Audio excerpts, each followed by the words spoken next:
So I guess instead of really starting with storyboards based on the script, we just wanted to, as the other guys have mentioned, get down to the location as soon as possible. And it's probably quite a hard film to decide how to shoot when you haven't been to these amazing places. So I think that was high on our priorities, was just to spend as much time down there as possible and try and develop our own kind of understanding of the place and the kind of general vibe down there, which is very different from a lot of the areas in this country. It feels like you've kind of stepped out of somewhere that you've been before and it's a completely new place. So rather than start thinking about shots and cameras and lighting and various setups, my initial process was just to go and spend as much time down there with some stills cameras and just kind of start building up a body of photographs that were kind of my interpretation of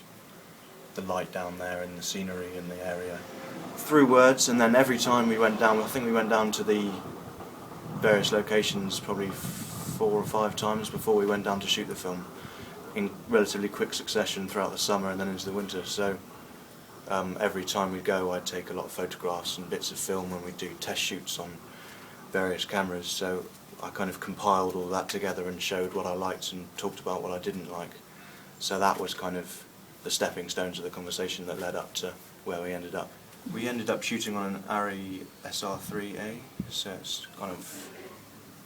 probably the most commonly used 16mm, Super 16mm camera, and one that I shot short on before as part of the course about 6 months beforehand, so I kind of didn't need to do a huge amount of relearning the camera technically. And lighting wise it was pretty minimal because obviously the film is predominantly outside location shoots, so we kind of wanted to embrace the light and the textures and the environment that was already there as opposed to creating some contrived setup. I started working for a production company called Bullion halfway through my first year, so 2.5, kind of 3 years ago now, just as a runner really, and then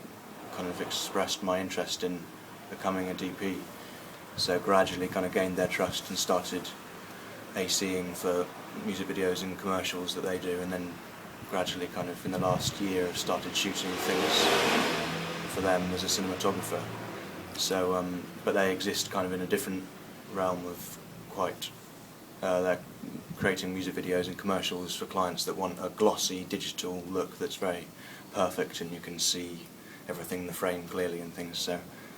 it's interesting to be trained up to do that in one way and then come back and do films like this where none of the crew are going to be annoyed about, you know, bits of film grain and the kind of old-fashioned look of 16mm. I definitely feel more creatively fulfilled by projects like this rather than music videos that are kind of more about selling a person or selling a product in commercials. This seemed more, because there was no money involved in terms of making money, it was kind of like this is about our artistic practice rather than pleasing a client. So I definitely enjoy this, but I think I like the challenge of making music videos and commercials just day to day, because you know, you're given a brief and you have a conversation with the crew on one day and you're shooting it the next day and then you're editing it the day afterwards and then it's done. So I quite like that quick succession, whereas this was obviously dedicating the best part of a year to going through the slow process of making it. So I think my biggest challenge was trusting the format and trusting that the 16mm would capture what we wanted, because 16mm is often for inexperienced DPs that are only shooting their second, third short on 16. You kind of still believe that there might be something that doesn't come out, or just because of the chemical process you're often at risk of losing things in a different way than you are with digital, where a DIT person can show you your shot 2 minutes later on a massive HD screen, you know.